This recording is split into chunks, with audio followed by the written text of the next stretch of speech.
Hey kids, pretty excited to see you today. It's been a little bit since I read you a picture book. I decided that we would do the true story of the Three Little Pigs. This is actually the Three Little Pigs told by a wolf.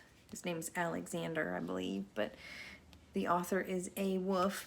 And the retell is told by a person, or the author of this actual storybook. This version is Jon Scieszka. It's illustrated by Lane Smith. So we're going to read this together. I'll do my best to make sure you can see the pictures as we go.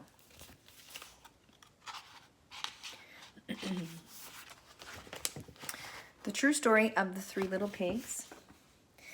Everybody knows the story of the Three Little Pigs, or at least they think they do. But I'll let you in on a little secret. Nobody knows the real story because nobody has ever heard my side of the story.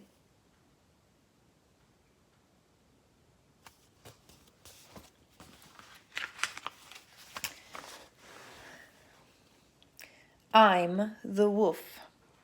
Alexander T. Wolf. You can call me Al. I don't know how this whole big bad wolf thing got started, but it's all wrong. Maybe it's because of our diet. Hey, it's not my fault wolves eat cute little animals like bunnies and sheep and pigs. And that's just the way we are. If cheeseburgers were cute, folks would probably think you were big and bad too.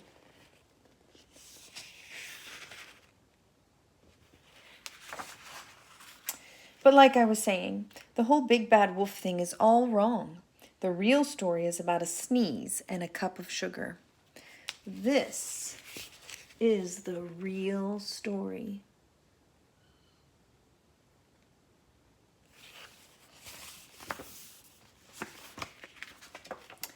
Way back in Once Upon a Time land, I was making a birthday cake for my dear old granny.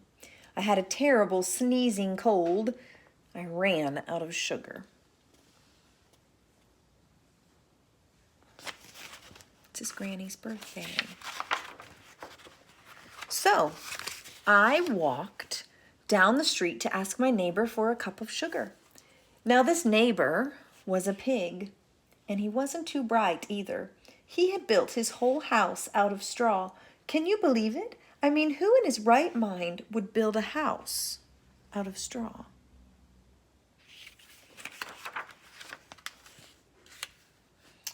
So, of course, the minute I knocked on the door, it fell right in.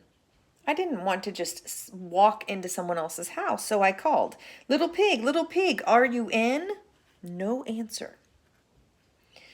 I was just about to go home without the cup of sugar for my dear old granny's birthday cake. That's when my nose started to itch. I felt a sneeze coming on. Well, I huffed and I snuffed. And I sneezed, a great sneeze.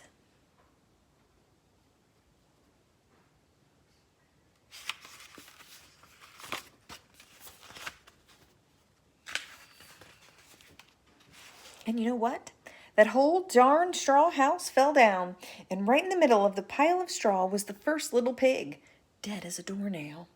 He had been home the whole time. There he is. See him? Dead. It seemed like a shame to leave a perfectly good ham dinner lying there in the straw, so I ate it up. Think of it as a big cheeseburger just lying there. He ate the pig. I was feeling a little better, but I still didn't have my cup of sugar, so I went to the next neighbor's house. This neighbor was the first little pig's brother. He was a little smarter, but not much. He had built his house out of sticks. I rang the bell on the stick house. Nobody answered. I called, Mr. Pig, are you in?" He yelled back, "Go away, wolf! You can't come in. I'm shaving the hairs on my chinny chin chin."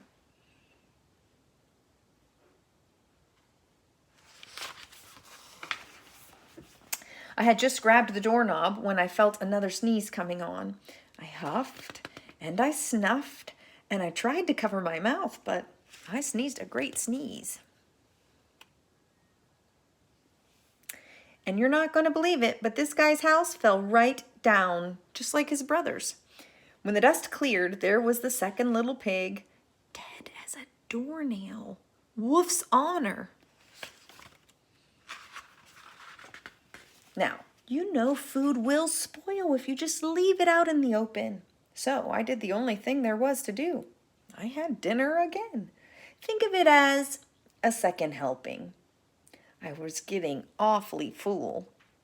But my cold was feeling a little better, and I still didn't have that cup of sugar for my dear old granny's birthday cake, so I went to the next house. This guy was the first and second little pig's brother.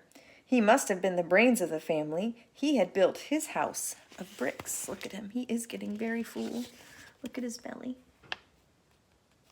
He's getting very full. I knocked on the brick house. No answer.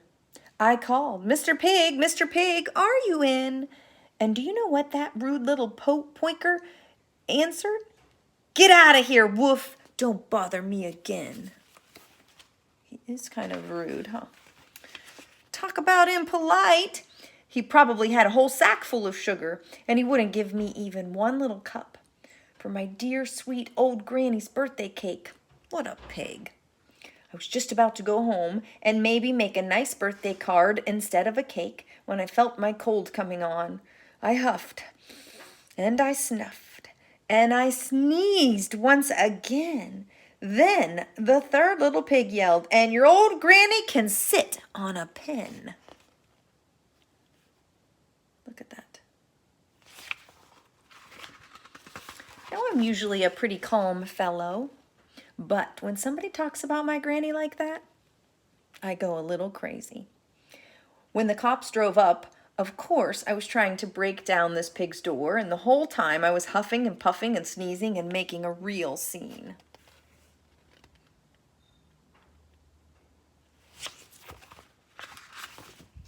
The rest, as they say, is history. There's the newspaper. Big Bad Wolf. The news reporters found out about the 2 pigs I had for dinner. They figured a sick guy going to borrow a cup of sugar didn't sound very exciting. So they jazzed up the story with all of that huff and puff and blow your house down, and they made me a big bad wolf. That's it. The real story. I was framed.